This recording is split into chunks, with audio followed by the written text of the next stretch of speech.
Jim Rowan, how are you going? I am well, thank you. It's the 13th of February, 2021, or 2021, a Saturday, a kind of hot day, cloudy, but nice, I suppose. And it is, just 2 days removed from Thursday evening when New Beginning, the New Beginning tour completed. It's all over. Ending in Hiroshima. There were the two events, and there was all the Road 2 business as well. So I'm going to quickly run through everything. This started in February. February 1st, the Road 2 New Beginning Hiroshima end of the tour. So, it began with Gabriel Kidd coming back. The 1st of February, Korakuen Hall.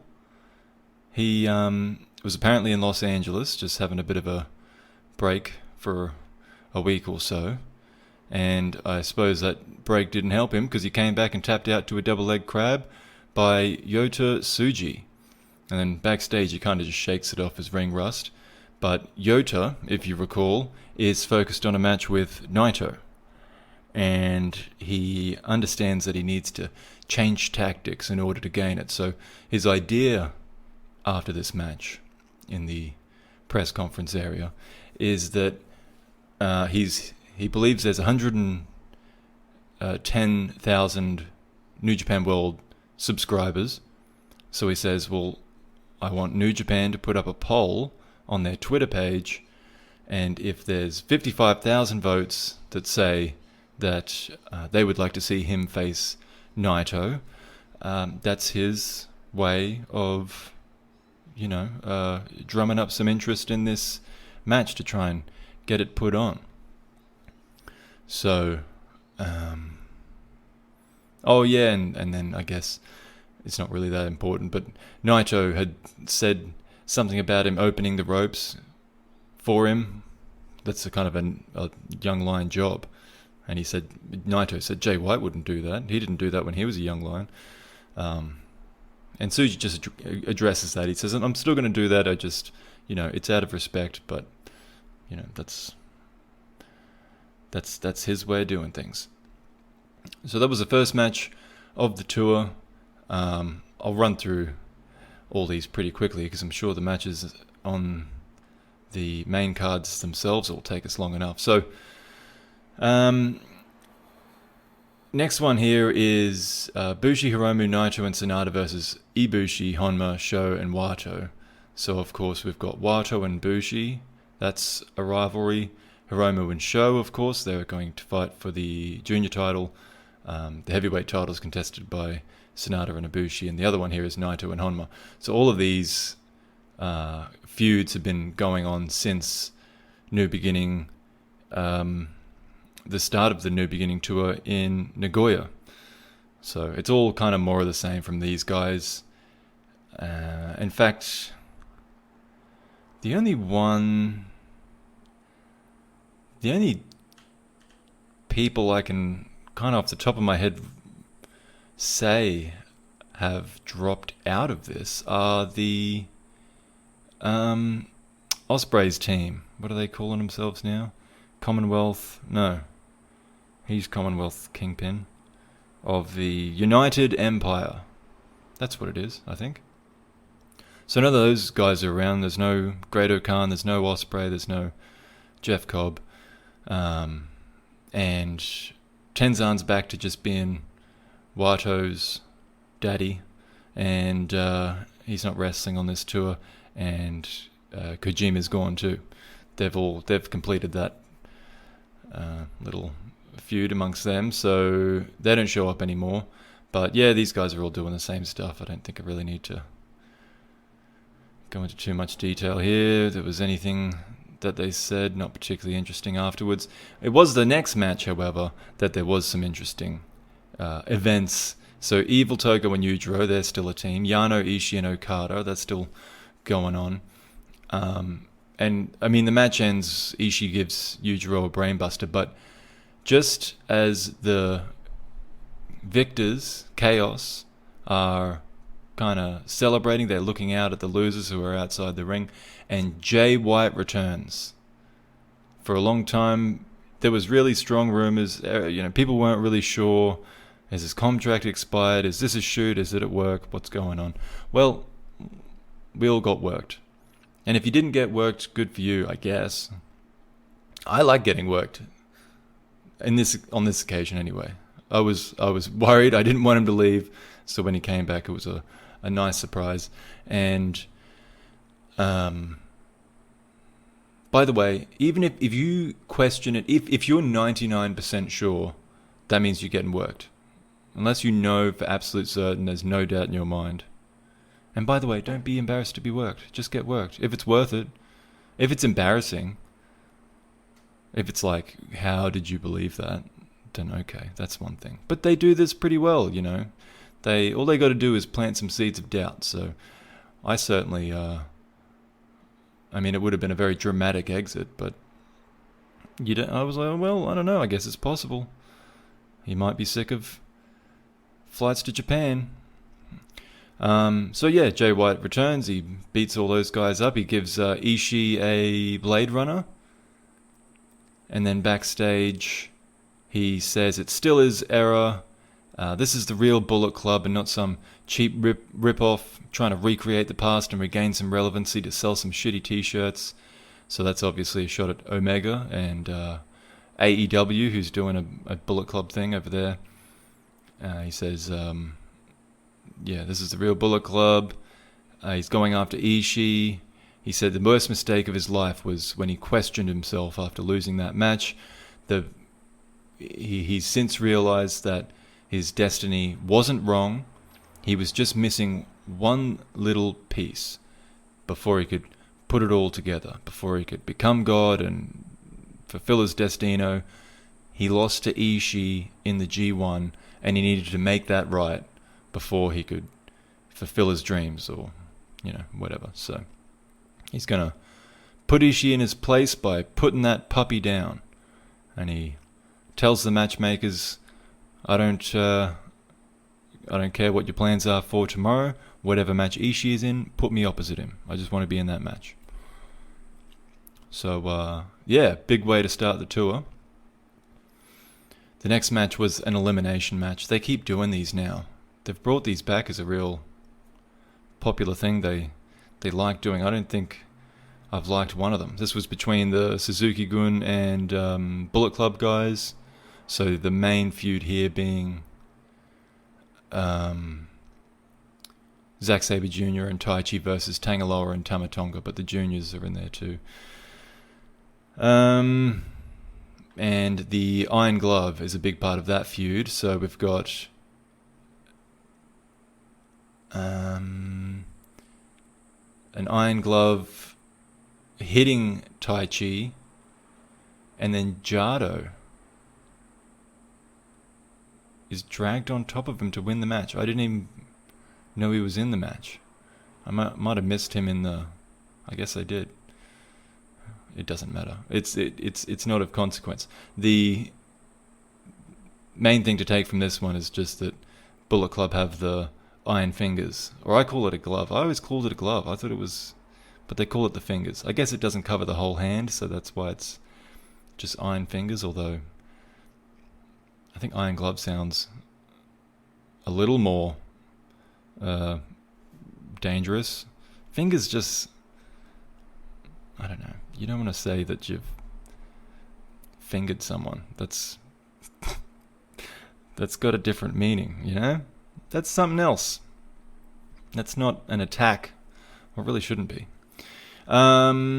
So that was the main event, actually. Gosh. But look, it's just a Road 2 show. And then... nothing of particular note really came up in the comments afterwards. The next match, or the next night rather, they had the second show. Kid gets his win back over Tsuji with a butterfly suplex, and of course Tsuji realizes this is not helping his chances at getting a match with Naito. So he hasn't heard anything from New Japan over his proposal yesterday, and if he doesn't hear anything by the next night, he'll consider the answer a no, and he'll have to come up with something else. Kid is starting to talk about wanting in the New Japan Cup, and he wants to fight Shingo in the first round. Then there's a match, kind of an interesting match, just because I don't often see this. Taguchi and Uemura took on the IWGP Junior Heavyweight Tag Team Champions, ELP and Ishimori. But it wasn't a title match. It was a straight tag match between the champions and another junior heavyweight tag team, not for the title, and it's a second match on the show. I just thought it was kind of odd. You don't usually see that. Usually it'd be like a 3-man, so that it's, or a 6-man is what they call it, trios match, 3-on-3. So it was just kind of odd that you had a straight up tag team match and it wasn't for the titles. Not that I think it should have been for the titles, it's just not usually how they operate. So whatever. Uemura was polite about it. I mean, he gets kicked in the head by ELP, so that wasn't nice. But he thanks Ishimori for the opportunity, and then Ishimori says in his little interview that Uemura should ditch Taguchi and learn from him instead, and learn the dark ways. So I don't know if that's teasing anything. Uemura to Bullet Club, who knows? Sorry, I'm playing with a ball here. That's not going to be good for the audio either. Already got an awful lot of traffic going on for some reason outside. As long as it's not air traffic, that tends to be a lot noisier. We had, the kind of, again, this obligatory Bushi Hiromu Naito Sanada versus Wato Sho Honma Ibushi match. Everyone beats up Wato, and Naito... Oh, no, Bushi loses. He loses to Ibushi in this one. He eats his knee. Kamagoye. I skipped over this after the first night, so I believe this was already going on between these guys. The promos with Sho and Wato. It's Ibushi keeps... Sorry, not Sho and Wato. Sho and Hiromu. Ibushi keeps joining in and kind of being a bit weird and ruining the conversation, or at least according to Hiromu. And this time after the match, Sho, he's kind of eagerly awaiting Hiromu's question. He wanted to know what Hiromu was going to ask him before Ibushi interrupted yesterday, when this occurred. It was the day before. And Hiromu's like, okay, here we go. He's not around. He won't interrupt. He wants to know, what are your dreams, Sho? And Sho gives a pretty standard, just like to be the best kind of answer. But Ibushi does interrupt, and he's, again, intentionally weird to get under Hiromu's skin, which works. And he's really struggling to hold those title belts, I've noticed, as well. He's always kind of losing grip with them. They're always sliding off, or it's difficult to manage. Perhaps part of the reason he wants to unify them. And he nicely says that he feels his titles, Ibushi, are worth as much as Hiromu's junior title, which of course Ibushi has also held in the past. And then we had this, was this a elimination match too? Maybe. It's the Bullet Club with Jay White and the Chaos guys, so it's just a big all-in. Oh, it isn't. Yeah, it was an elimination match. So whatever, not too much goes on here, and at the end they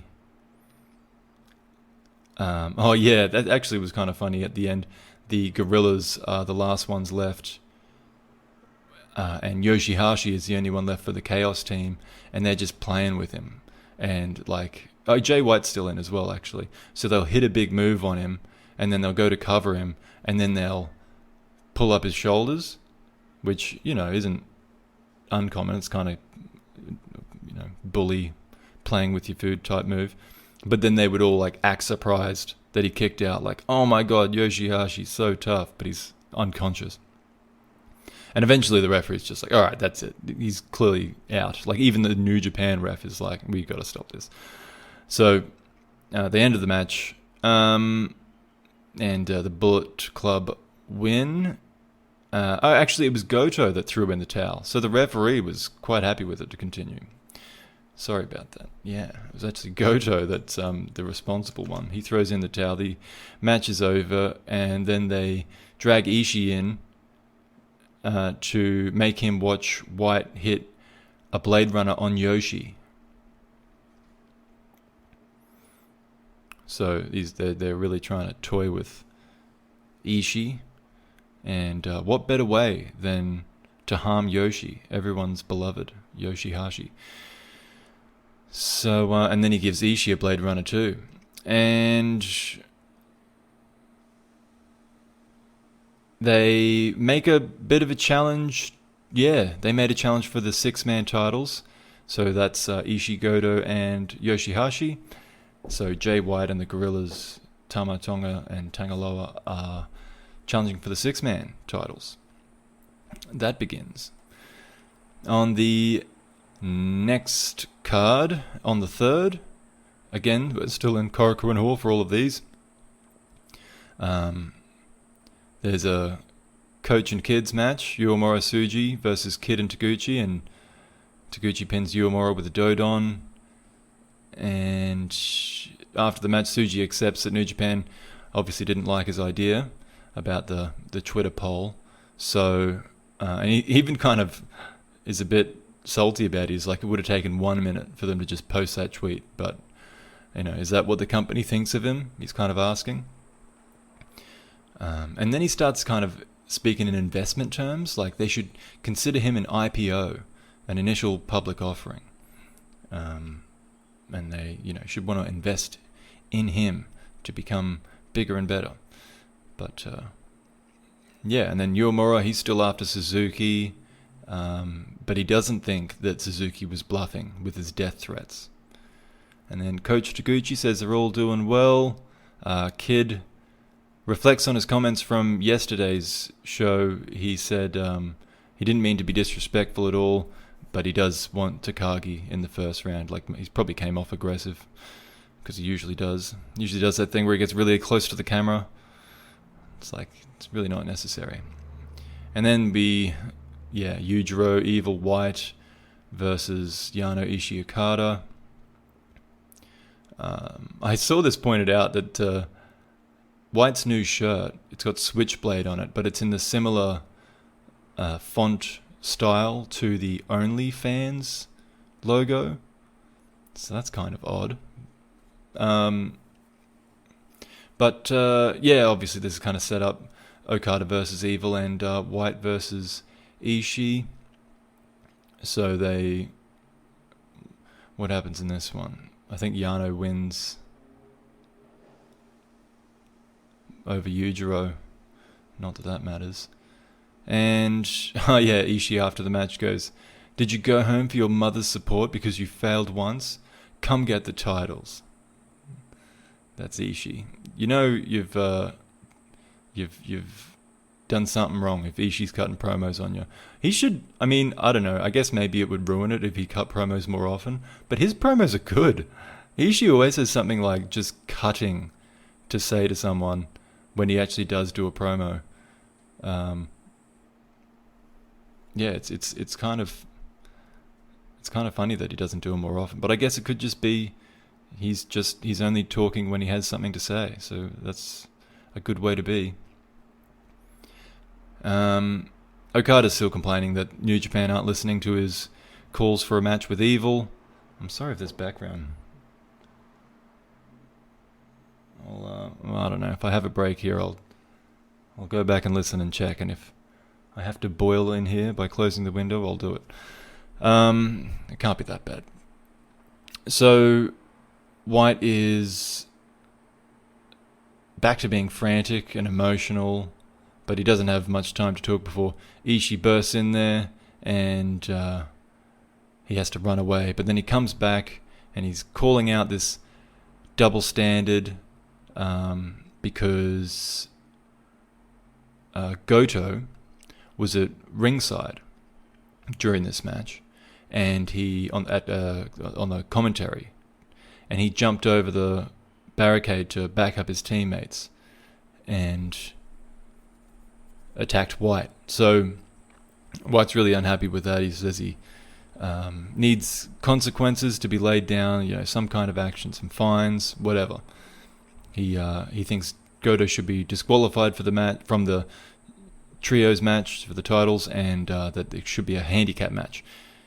And if New Japan don't do something, he will be really pissed off. So then we move to the Suzuki Gun Bullet Club stuff, and they're just kind of teasing Taichi with the iron glove. So they've taken the iron fingers, alright, we'll call it fingers, and now Tama is acting really strangely, like laughing in this high-pitched voice, and he's speaking Japanese a lot, and just kind of like being really giggly, and everything he does is a high-pitched voice, as if he could get more unbearable. He managed to find a way, and he's bringing bags down to the ring to trick Taichi into thinking it's the iron glove and going after it, iron fingers. And so this time the Taichi opens the bag, and it's a toilet roll with baka on it, which I think just means like idiot or bastard or just some general kind of insult. And Doki lost that match. ELP kicked him in the chin. Did an Undertaker style pin as well. Not Desperado, Phantasmo.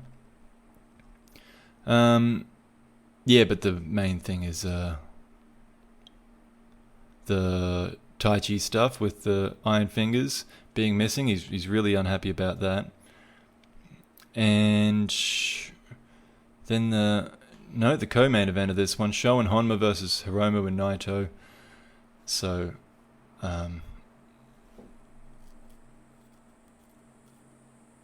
they broke the trophy again, but it wasn't really broken, it just screws off. The Best of Super Juniors trophy.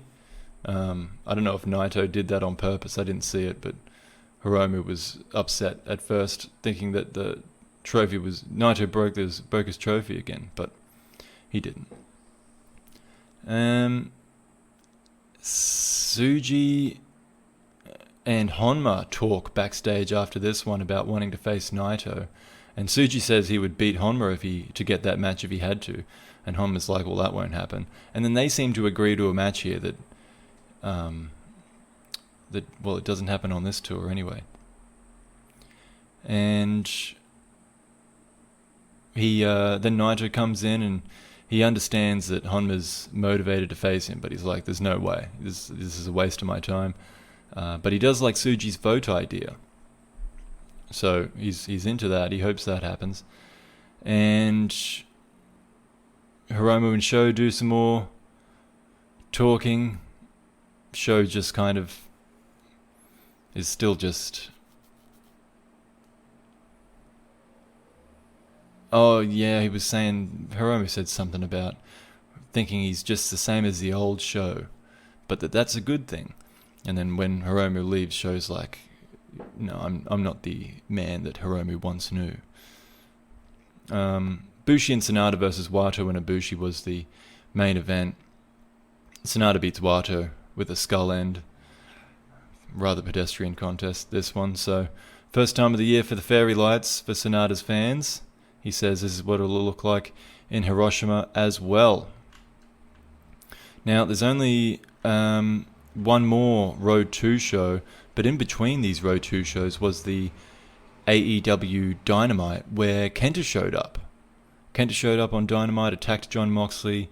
He didn't have the briefcase with him, but then afterwards, Omega chased Kenta down in the car park, and Kenta made it very clear that he's not friends with Omega, but Omega still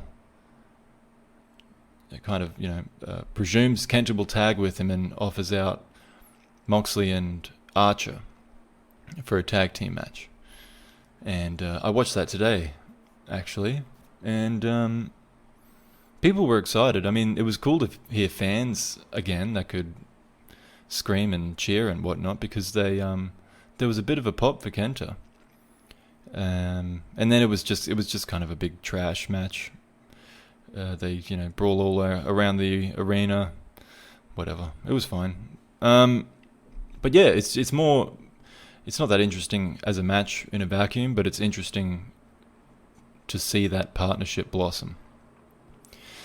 Anyway, back to our timeline here. So on the 8th of February, Road to New Beginning, Hiroshima in Korakuen Hall, and there's a statement on the website. There's that plane I was hoping wouldn't come.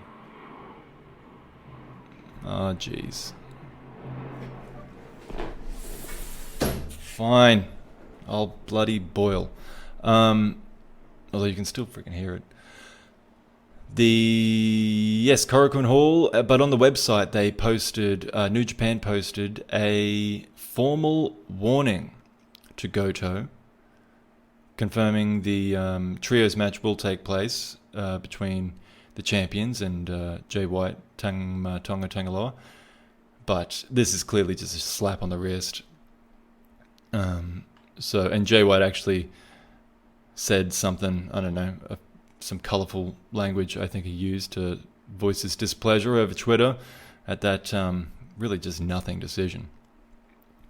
And you know what? I mean, I don't know how much you really expected the commentator jumping the barricade, getting involved in a brawl. I mean, there's a lot worse that happens in New Japan without any fines or suspensions. But in any case, they kind of pretend that, ELP was on commentary for the tour, English commentary, of course, and this was supposed to be his last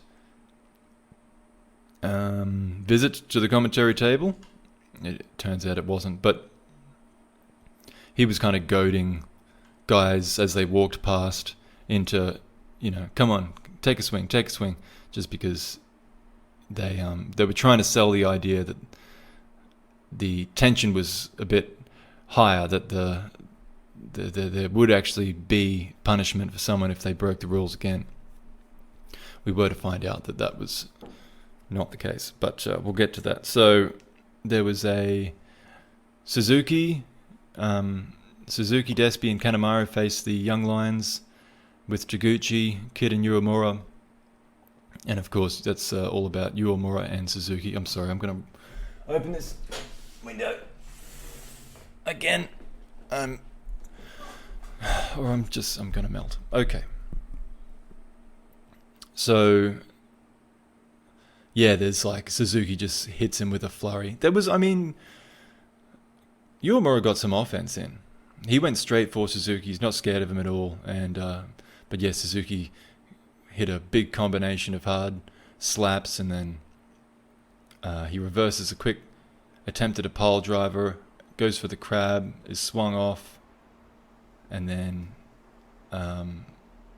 it's actually Despy that gets the win, punches him in the head, and Pinche Loco. Taguchi says if Yuya dies, his spirit will live on within Taguchi. And then Uemura slumps in and he says, I'm not dead yet.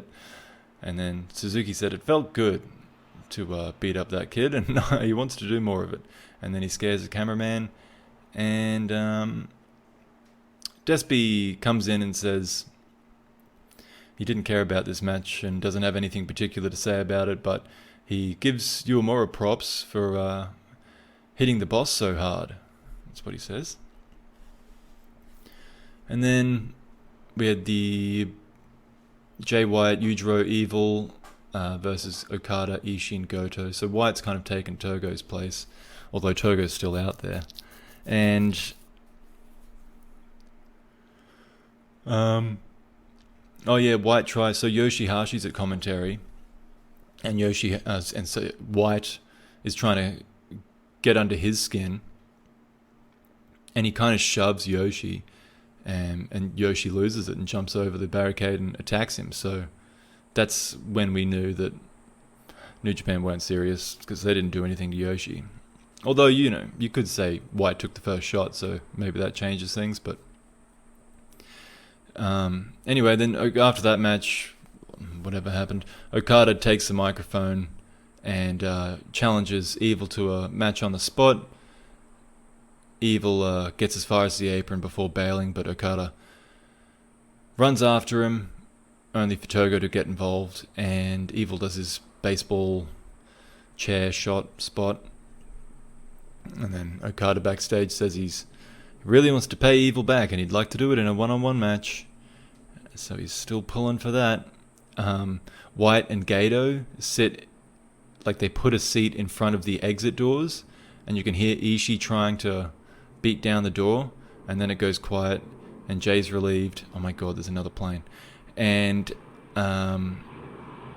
he's unhappy that he expects the same slap on the wrist for Yoshihashi as what Goto got, and then when he's ready to get up, him and Gato just kind of slowly get up from the chair and then run away, so that in case Ishii's still behind that door, which turns out he wasn't. And then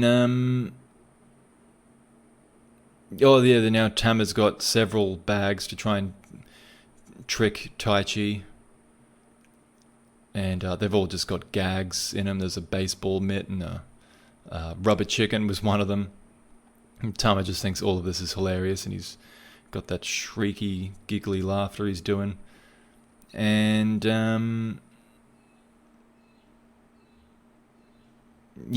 that was I don't know. I can't really figure out who won the match because it doesn't matter anyway. So, but I guess what I would say about this though is Taichi's really depressed about not having these iron fingers. He's selling it really well. Like it makes it. It could have been a stip on its own if you didn't have the tag titles involved. He's selling it that much that he really doesn't care about the titles. It seems he's really more interested in getting the iron fingers back. Zach's a bit more upbeat though, and he says that he's confident that in a few days they're going to have the fingers back and the titles as well. Right, and then there was two more matches on this one. Honma Wato versus Bushi Naito.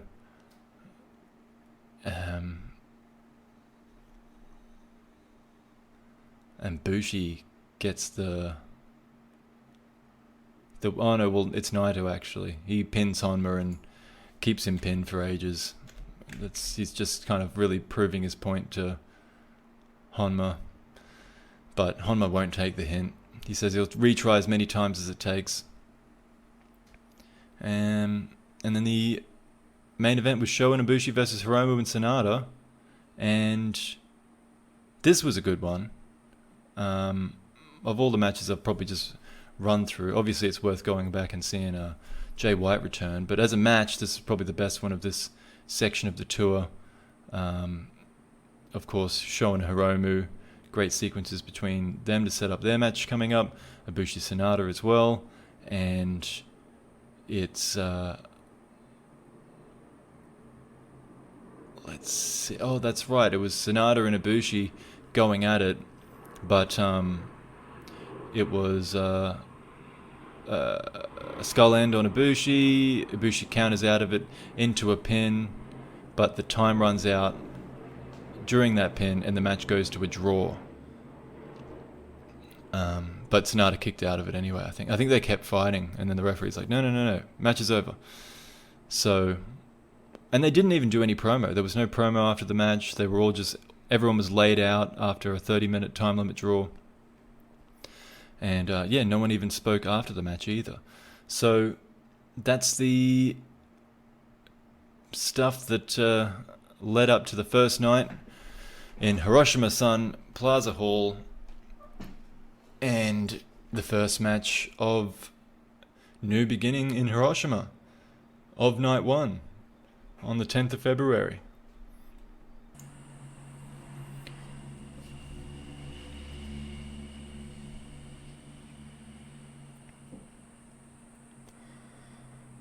So first match, Gabriel Kidd, Yuya Uemura and Yota Tsuji versus Yoshinobu Kanemaru, El Desperado and Minoru Suzuki. And once again, Uemura goes straight for Suzuki, for better or worse. All the young lions are fired up, of course. Yuya manages to get Suzuki in a double leg crab. The King gets his own back with a flurry of strikes, knocking Uemura out before a single leg crab puts the contest beyond doubt for the referee. And Uemura is left face down, bleeding from the mouth, as Tsuji tends to him with an ice pack. But at least he survived. Tsuji after the match says that he had his Twitter idea shot down, so he just did it himself.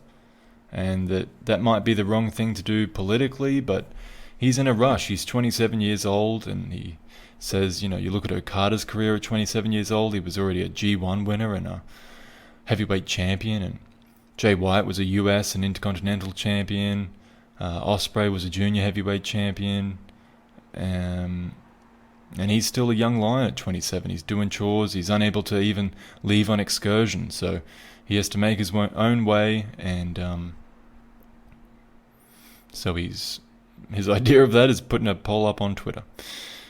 Takagi is still on Kid's mind. He wants that, but he also wants another match with Suzuki-gun. And then Suzuki himself comes in. He says, he asks if the young lions know why he's still fighting, and the answer is because he's still so damn strong. And Despy joins in as well. He just says he's interested in the main event tonight, which is of course the junior heavyweight title. The next match was Wato versus Bushi, the humongous singles match these guys have been building up. Wato gets straight into his spinny moves right away. It was pretty clunky actually, this match, especially at the start. There was a few kind of mistimed spots, even just moves together. They just didn't seem to work too well together. So all this practice for very little, it seems. But Bushi goes on to win the match with the MX, and he shoves Tenzan out of the way. But then it looks like he was doing it because he wants to help Wato up and be a good sport, but then he throws him over the top rope and empties an ice pack on his face, which is something he did, I think, on the last Road 2 show as well. So Wato's disappointed, but he says it was a worthy fight. He wishes he could have avoided the code breaker, he calls it. I think he means the MX. But he won't give up. Tenzan comes in and he's encouraging to him. But, then Bushi says that he was thinking he might challenge the main event winner, but beating Kawato probably doesn't make him worthy of that, so he'll win the Best of Super Juniors. The next match was Yoshihashi, Tomohiro Ishii, Hiroki Goto, Kazuchika Okada, and Toru Yano versus El Phantasmo, Yujiro Takahashi, Evil, Taiji Ishimori, and Dick Togo. I missed Jay White. I think Dick Togo was not in this match. I think that's incorrect. I think he's just with Evil. I'll replace that there. Jay White. So, it was Jay White. He gets gang stomped right at the start because everyone else got cleared out on the Bullet Club side. But there's just too many people in matches like this, and they don't have a lot of time, so they only have quick sequences with each other. And there's Yano rolling up Yujiro after a donkey kick between the legs. So that was the end of the match. And then after the match, Okada calls out Evil again, but Evil does the same thing, bails. Okada chases him, gets held back. Evil takes the ring, sitting on a chair, and now he's kind of pretending like he's calling Okada back, but he's aware that Okada's being he's held back by the Young Lions, and I don't know, same kind of stuff. Jay White's still unimpressed by New Japan's handling of the ringside intruder situation. He says he'll bring real prestige to the trios titles. No one says trios titles, by the way. I call them that because it makes more sense than six-man. I really don't like that name. Six-man tag team titles or tag team championship. It's just odd. Why isn't it three-man? You're the three-man team. Six-man in the match. It's like saying, I'm the one-on-one heavyweight champion. I don't know. And just six-man. I don't know. It just doesn't sound nice. Trios is a good name. Just do trios. Tag and trios. Anyway, so where were we? Evil says he'll destroy Okada tomorrow. Ishii asks where White's fire went. He's only fired up after the match. He does nothing during it. Yoshi says tomorrow will be payback. Evil is told to stop running by Okada. Okada says, well, why don't you believe in yourself? You know, Okada's proud of his accomplishments. And then Yano saw a tweet he didn't like, calling him a cheater. He doesn't say who it was from. I think it might be Chase Owens. I think it might be Chase Owens he's talking about. Honma and Ibushi took on Naito and Sanada. Ibushi insists on starting, so Sanada does as well. And then Ibushi joins Honma with a Kokeshi on Naito. But it's Honma that gets pinned in the end with a Destino. And once again, Naito holds on a little longer to the pin and then just dumps him out of the ring afterwards because Honma refuses to accept that he's not going to get a proper match with Naito. He's really not deserving of it at this point in his career. So, yeah, but after the match, he still isn't giving up. And then Naito talks about Hiroshima being his second home. He asks about Tsuji. He says he saw his Twitter vote, still needs 30,000 more likes. And he tells Tsuji that tomorrow's his chance to do something worthy of getting the people interested and voting in the poll. But it's noteworthy that Naito doesn't even mention Honma at all. So he's truly done with him. And then the IWGP Heavyweight Tag Team Championship match. Dangerous Tekkers, Zack Sabre Jr. and Tai Chi. They bring Doki with them to the match to counter Jado, who is with Tama Tonga and Tangaloa, the Gorillas of Destiny, GOD. So this time Tama's brought a big sack full of things. There's a big sack and they're full of little bags. And he throws the bag at Tai Chi, who ignores it at first, but then his curiosity gets the better of him, and so that's when the Gorillas rush in and start the match. And then Tai Chi starts going through the bag, and he finds all sorts of random stuff. There was a bread loaf, a boxing glove, a puppet, a ping pong paddle, and then there's one bag left, but Tama takes it away and then pretends that it's, a really important one. So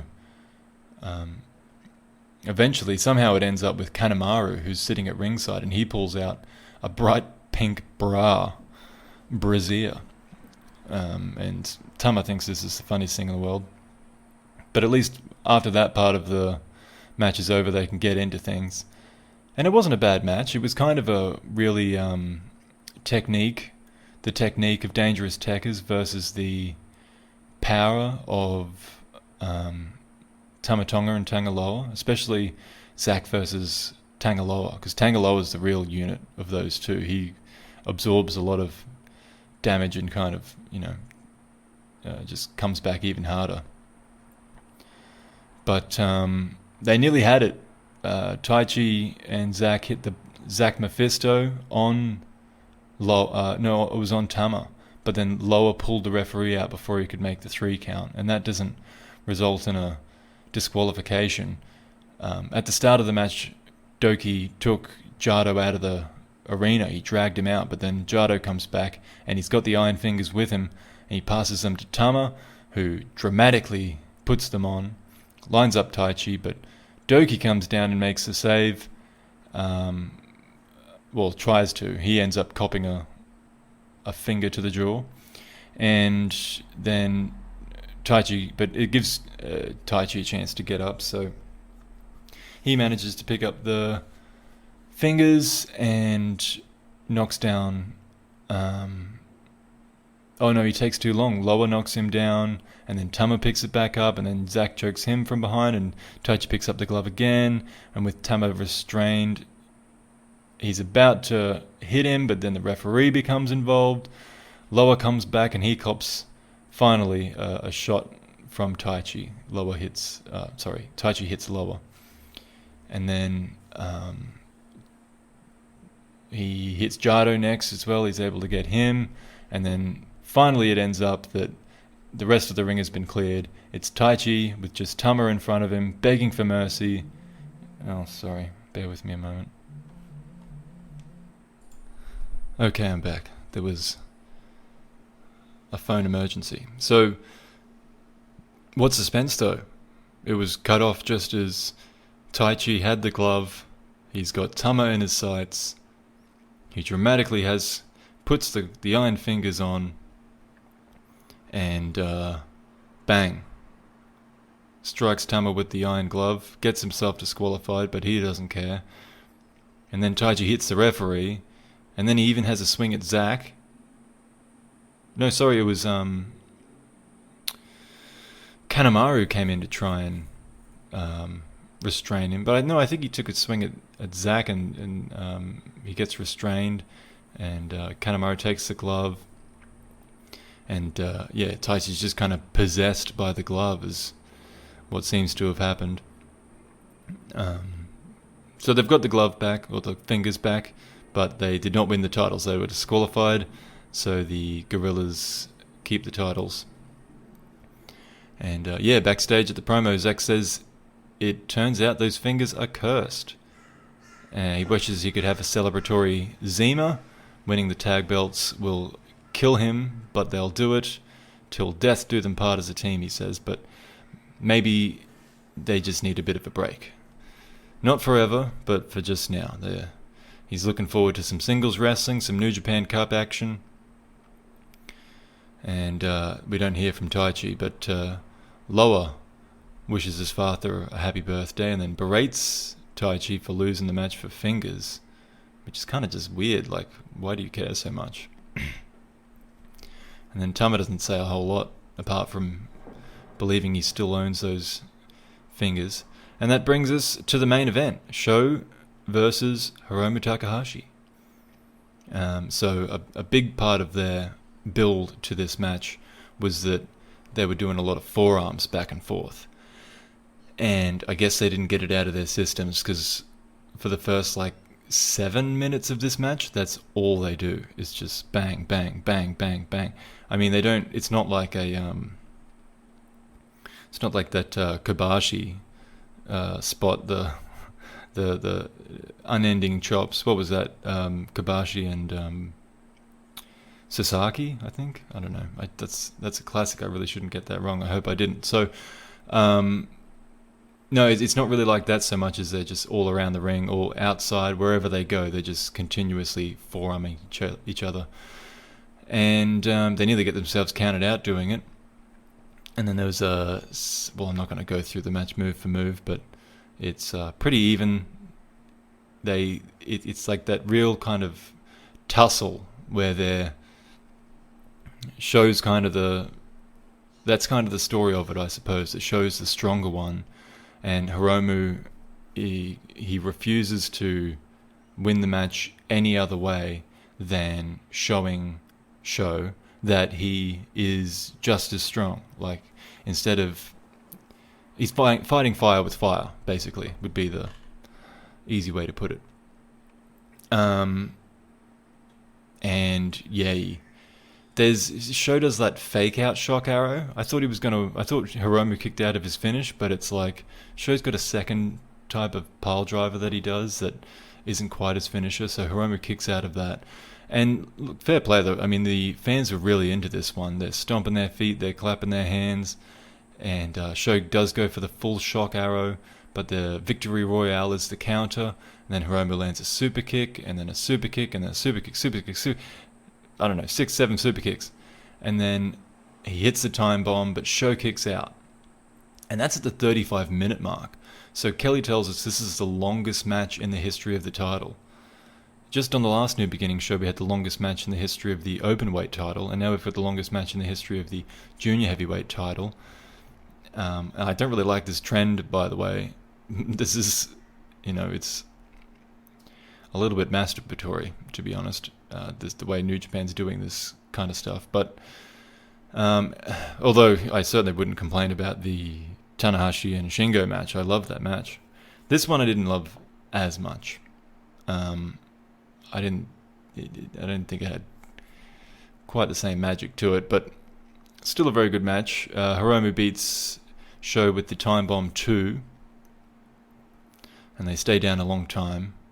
But then El Phantasmo jumps off of commentary and enters the ring to try and attack Hiromu, but he gets taken down by Bushi, and then Ishimori comes out and he takes out Bushi, and ELP goes for Hiromu, but the kick is ducked, and Hiromu fights off both tag champs, or the junior tag champs, removing them from the ring and collapsing again. ELP takes the mic and says he's sick of Hiromu, or seeing Hiromu with that title. He never earned it, he was just given it by this bullshit company. And then they give Hiromu the mic, and he says, well, actually, I missed the part where ELP says he wants to fight for the title. And Hiromu says, look, he'll happily accept Phantasmo's shot at the title on the condition that he puts up the tag titles first. And of course, with Bushi there by his side, that's the team. Backstage, Hiromu says, oh no, sorry, this wasn't backstage. In the ring, Hiromu says they clashed like absolute morons, and the whole world is losing energy, so Hiromu attempts to make up for it by yelling nonsense. And he tells the fans to applaud until their hands fall off, and they'll have more and more and more fun. How he usually signs off. Backstage, Sho had fun, but he will need to get stronger. ELP doesn't know what Hiromu said, but he isn't leaving Japan until he gets that title. He notices some cold Zimas and believes they must be for Hiromu because he's the chosen one. He only ever got warm ones. And the table is set up for Hiromu, and it does indeed have Zimas, temperature unknown, however. And Hiromu asks for help opening one because he's just so beat. He takes a big swig when someone helps him, and he can't think straight, so he just asks for some questions. Not a lot of interesting questions come his way. He just says that Sho was a perfect challenger and opponent, and he wants to main event the Tokyo Dome. And that was the first night of Hiroshima, the Hiroshima edition of New Beginning. In between that event and the second night of New Beginning in Hiroshima was the match that I mentioned before. I'm not going to go over it again. That Moxley and Archer versus Kenta and Omega. They did that on the following week of Dynamite. So that went down. Omega beat Archer with an assisted one-wing angel because a bunch of people ran in. That's cool. And then let's get to it. New Japan, New Beginning in Hiroshima. The first match was Gabriel Kidd, Yuya Uemura, Yota Tsuji versus Doki, Zack Sabre Jr. and Taichi. And this one goes... There was a bit of a rivalry between the Brits, Zack and Kidd. Zack makes Kidd tap out. Takes out some of his frustration from yesterday on him as well, but the other young lions try to defend Kidd. Taichi squares up to Tsuji and gets smacked, though Tsuji ends up getting kicked in the gut. After the match, Yuya says he will continue chasing Suzuki, and this will only end when he's finally able to pin him. Gabe is hurting. He's happy to fight Zack again, though. Yoda is sick of Taichi already because he fights dirty, but he's still focused on Naito. He remembers seeing Naito throwing the title in the air after defeating Okada for the championship, and he wants to face Tanahashi as well one day, but first, Naito. Zack is...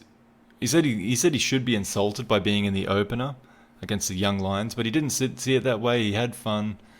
He asks if Yoda's so mad because he's the ugliest one of the group, and then he reassures him that he thinks Gabe's actually the ugliest one, and then he calls out Shibata, who he thinks is lazy, and then he teases a cameraman for being fat like a hibernating bear. So he's having a bit of fun. Taichi's a bit more solemn. He's reflecting on his reminder of the Iron Finger curse. He agrees with Zack that they're not going to rush into another tag challenge. The New Japan Cup's coming up. They'll take a break from the tag division. They'll make their mark as singles wrestlers, and they'll still be a team down the line. But in the meantime, the tag division's boring without them anyway, is what Taichi says, and I would struggle to disagree with him on that, actually. The next match was Yoshinobu Kanemaru, El Desperado, and Minoru Suzuki versus Wato, Sho, and Honma. So, Honma he's no longer being set up with Naito, which apparently was a surprise to him. And Wato wins this one. They're already trying to re-energize him. He beats Kanemaru. But the finish was a botch. It was like would you get out of here? Boo. It takes so long. I never notice the planes. I never notice the planes until I'm doing this. And it actually matters. Maybe they just wait. Maybe they wait until I feel comfortable and ready to start recording, and then they start sending planes overhead. Sorry about that. And I was up to, botchy finish. Whatever, it doesn't matter. Desby doesn't care. He's like, these things happen. No big deal. He says he was impressed with Sho last night, but looked like he ran out of steam at the end, and now it's his turn. Sho still wants the title. That's pretty much what he says. And Wato says he's not giving up. And Tenzan says he doesn't say this while he was there, but after Wato leaves, Tenzan says if he loses a big one again, he's not going to be so easy on him. So, yeah, he was clearly disappointed. That's pretty harsh, but still. Honma's, he says he was ready to face Naito, and then he has to face Suzuki out of the blue. He was unhappy about that. El Phantasmo, Taiji Ishimori, and Yujiro Takahashi took on Naito, Hiromu, and Bushi. Kelly says that El Phantasmo is no longer welcome at the commentary table. Bushi has a new mask. It glows bright green. Naito is covered in his merch, as are most of the people in Hiroshima, to be fair, inside the building. A lot of LOJ merch. The Bullet Club guys attack early. Kelly makes a funny comment about how Yujiro learned English by watching the sitcom Friends. But that doesn't help him against a Destino, which is how the match ends. The Junior Tag Title Challenge is reiterated between Hiromu, Bushi, and the champions, of course, Phantasmo and Ishimori. ELP backstage is complaining that his LED jacket was broken. He says this wouldn't have happened to Hiromu because it was in storage or whatever with the New Japan crew. Ishimori doesn't like the conditions set out by Hiromu, but he's willing to put the titles up for grabs to allow his partner a chance at the title. And ELP then comes back, he realizes, I didn't talk about the titles. And then Hiromu addresses the favoritism he keeps being accused of. He says, I get chances over ELP because I'm stronger than ELP. And he says, if you need to go kiss ass to get your way, then that's what you should go do. And then he makes a snide comment saying he's barely even saw Ishimori in ELP's shadow the last few weeks. We had Evil and Togo versus Yano and Okada.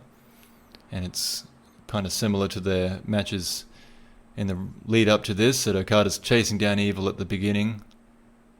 And then Evil sends Okada. Oh no, Okada sends Evil outside. They brawl out there. They get dangerously close to the 20 count, but they get back. No, wait, sorry. Ha!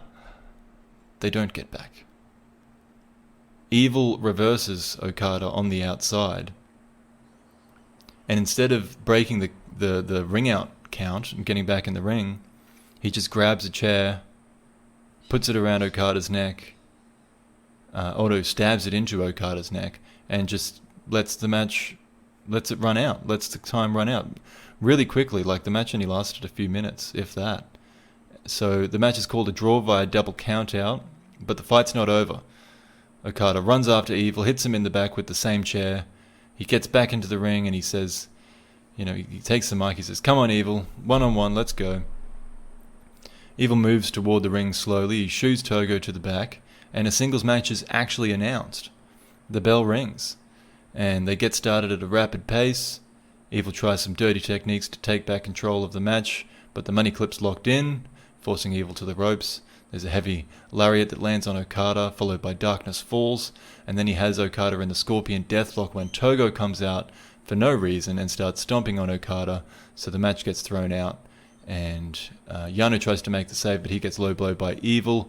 Okada attacks Evil, but Togo's garrote, is that what how you say it? The string, the wire, the choky chain that puts Okada down, rather. Oh, I didn't make a note of the promo after that match. Maybe there was none. Probably not. Evil and Togo don't usually say much anyway, and Okada just got choked out, so no promo. Then we had a six-man tag team championship match. The never open weight titles. Tangaloa Tamatonga, Jay White challenge Yoshihashi, Tomohiro Ishii, and Hiroki Goto. Chaos isolate White early. Bullet Club take back over via their nefarious means. And, well, on they go. Again, I don't want to go blow for blow here. It's a 25-minute odd match, funnily enough. The Ishii and White sequences were pretty good. Otherwise, I don't know. It just didn't seem to be a particular consequence, I suppose. Wasn't a standout match or anything. Jado gets involved. He hits Yoshi with his kendo stick to break up the butterfly submission. Loa tries to take advantage, but then loses the match by cooperating with Yoshi, leading to the pinfall. He ducked down. He was Yoshi had him in a hold, and then he's like, "Oh, you trying to do this?" And Loa ducked down so that Yoshi could kind of tumble over and roll him up, and it was terrible. But that's it. Yoshi makes a case on the mic for a shot at the tag titles next, because not only have they successfully defended the six-man titles just now, but of course Yoshihashi just pinned one of the tag champions, so they make that case. Backstage, though, the champions refuse the challenge and make remarks about the size of Yoshihashi's genitalia. And then the champs come in. The Chaos six-man champs get the Table and Zima treatment, but the moment's ruined by Bullet Club, who come back, attack them all. Jay has a swig of Zima while sitting on Ishii's head, and then he pours it out on top of him, and he pours it out on Goto, pours it out on Yoshi. Asks if they feel like champions as they're laid out, and Tamatonga and Tangaloa say they accept the challenge, but or that they will fight them for the titles, but they're the ones that make challenges. Other people don't challenge them. They're the ones that make the championship challenge. Whatever. So they're going to have a match. And that brings us to our main event, the Double Championship IWGP Heavyweight and IWGP Intercontinental Double Championship. Sanada challenging the champion Kota Ibushi. And Zack Sabre Jr. joins Kevin Kelly for commentary. Apparently, to provide some technical insight, and Zack does admit that he admires Sonata's technique. And the match, it doesn't have too much of the obligatory holds at the beginning as you would expect a Sonata match to have. They head outside pretty early, and there's some brawling on the outside, but pretty quickly they're back to their usual style of match. It was a good match, but it was really paint by numbers, unfortunately. Maybe I just wasn't in the mood. At least it was less than 30 minutes. I think it was just around about 30 minutes, but at least they didn't drag it out even longer. I feel like this would have been a cool one for Ibushi to really get like a 20-minute win, like really show some dominance. Be God. Are you serious? Get out of here. I should just ignore it, right? I'm making it worse by reacting. Do I have to yell over the top of it? No, should be fine. But yeah, I don't know. I feel like something like that would be more interesting than the paint by the numbers. Kota Ibushi is just like everyone else. He defends the title against a guy you were pretty sure was never going to win anyway. I just think that would have been more interesting. But yeah, it's fine. I mean, Sonata kicks out of 2 consecutive Kamigoyes. There's the one to the back of the head and then one to the front, but then Ibushi pulls down the knee pad to go that extra little bit. And then Sonata counters that Kamigoye with as much energy as he had in the opening stages. He's not really selling a whole lot. He just kind of springs up and he does a few moves. I think there's a Japanese leg roll clutch to go really close to a finish for Sonata, but soon thereafter the padless Kamigoye connects and Ibushi retains in the handsome battle. And then before Ibushi has a chance to speak, Naito walks out and he wants to challenge Ibushi, but he recognizes that he just lost to Ibushi for the title, so he's not really earned a heavyweight title shot. So his idea is to just challenge for the Intercontinental title. And he explains that he's doing this because he's against the titles becoming one. So he doesn't feel he's earned a heavyweight title shot, so he feels like he can't really challenge for that. And his idea for only challenging... No, well, that's the reason he can only challenge for the IC title. The reason he's even interested in the IC title is because he doesn't want the championships to be combined. Because he does have a history with the Intercontinental title, of course. A very love-hate relationship. But, I mean, in Naito, in his, don't care about stuff kind of attitude, I don't want to say I love this idea, but if anyone can make sense of it, it's Naito. The only other one that might have made sense of it was Nakamura, and that's not going to work. If Nakamura came back and is like, look, I've been there, done that with the heavyweight title, but I don't want to see the IC title go away. And Naito's the next best person to do that. I just don't know if... I mean, we just have to see how it plays out, I suppose, because it might just be that Ibushi defends, and it's just, the first hurdle toward his plan coming true, and they do unify the titles. But I could see them splitting them because they are, I imagine, going to move the US title to what is at the moment the strong shows. So I imagine, they've had that title, they've established it in Japan. Now that they've actually got something up and running in the United States, I imagine that title's going to go over there and only come back now and then for big shows. So, and I mean, they've still got the openweight title, but yeah, I wouldn't be surprised if now without the US title, they bring back the Intercontinental title. I just don't like that Ibushi's losing so early on in his reign. It doesn't matter that he keeps the heavyweight title. It's just, I don't think he's strong enough as a champion that he can... I really think they need to put everything behind him to be a strong champion. He doesn't get away with stuff like that the same. That's my concern. But, and on top of it, just, yeah. Not that I mean, I don't know how important the IC title is. Like, I can live without it. I don't think I need it.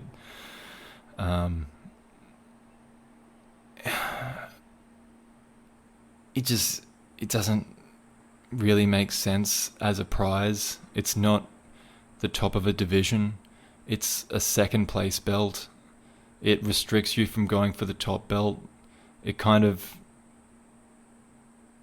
I don't know, it seems like a hindrance. Like, if you're a top guy and you want to be heavyweight champion, why would you go for the IC title?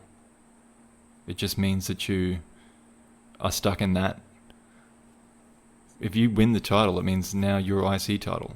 You're an IC title guy. You can't go for the heavyweight title, generally speaking. So, I don't know. It just doesn't really make sense. But, yeah. And especially when they've already got the openweight title, it just... That's a fine mid-card title. And it's operating well in that space. Anyway. After the match, Sonata accepts that Ibushi is God and he doesn't know what's next. And Naito kind of reiterates his decisions, the reasons behind his decisions. He wonders what Tanahashi and Okada think about the titles getting combined. And he's got his own plans for the Intercontinental title, but he won't reveal them yet. Ibushi's not really sure what to make of Naito's request, but he's happy to take it. He's happy to fight Sonata again. He's interested in fighting Zack as well. And then he does hope to unify the titles. He understands why Naito is against it, but he believes unifying them would be better. And then he skulls Azima in like 2 seconds, stands up, picks up the belts, poses for photos, then mutters on his way out that he wants to fight Tanahashi as well. Yeah, so that's New Beginning in Hiroshima from beginning to end. The next tour is Castle Attack, ending in Osaka. That begins pretty soon, I think next week, so straight back into it.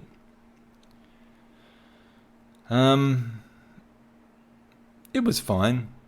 As a whole, like New Beginning, all of it together. I think the first half was better than the second half. I think the Nagoya stuff was better than the Hiroshima stuff. But it's still interesting enough to keep me going. I didn't love the title fight. Certainly nothing on the Tanahashi and Shingo match that capped off the Nagoya tour. And even the Sho and Hiromu match, it just kind of seemed like it was that length for the sake of it. I don't know, I would have... Can I give you a crazy idea? I think most people would hate this, but I'm almost hoping that we get someone like a Goldberg. Not 50-year-old Goldberg, like the 30-year-old Goldberg that WCW had, that comes in and is just a powerhouse, and no one knows how to deal with him for a while. And he just goes straight to the title, and he has short, straight-to-the-point matches. And by short, they can be 10 minutes, 15 minutes, and that's a big difference. That's a big change. I just like the idea that someone could come in and shake things up, and you're not just watching these matches knowing that the first 20 minutes is either really good storytelling or it just probably doesn't matter because they're just going through the motions because they've got 25 minutes left of the match.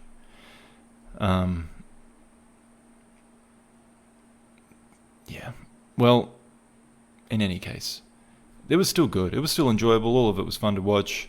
A lot of funny promos. That stuff between Hiromu and Sho and Ibushi being weird and them all wanting to do a podcast together.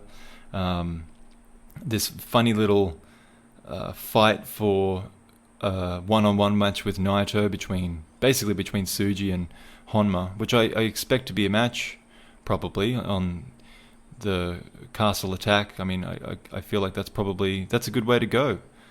Hopefully Tsuji can get a win over Honma. And then all of that, of course, will lead to the New Japan Cup, I guess. So that'll finish off Castle Attacks at the end of February, and then it'll be New Japan Cup at the start of March. So that's fun stuff to look forward to. There's also, on a more personal front, the historical stuff. I'm going to finish off the Wrestle Kingdom show, the first Wrestle Kingdom. I'll have that up soon. I might do that tomorrow, but I don't want to burn myself out. I've got to take it slow. This is just a new channel, so I don't want to be trying to do too much too soon. It might have to wait till next week. I have been putting articles up, though, on cagematch.net. I always say cagematch.net. That's not where I put articles up. I put them up on cagesideseats.com. So, if you're interested in that, check it out. Jim Rowan on cagesideseats.com. I just put up one match at a time, and then I took a pause the last couple of days because I realized I should probably build it toward when I'm actually going to do the podcast, so I can include that in there and you can hear me and read me. My words. That's fun. Okay. Well, that's it. If you listen to this, please leave a comment. What did you think about the Road 2 shows? What did you think about the New Beginning main shows? About the events? What did I miss? What do you disagree about? What do you agree about? Maybe you just, want to insult me for no reason. I'll accept that. That's fine. Do it. Maybe you're a robot. That's where most of my comments come from. Robots that just say something vague in weird broken English and plug a website. If that's what you want to say. Who's this? Speaking of weirdos, someone's calling me now. Who's this? Oh, they've called me again. Oh, this is him. Oh, I've got to take this call. Sorry. All right, let's wrap this up. Thank you for listening. Until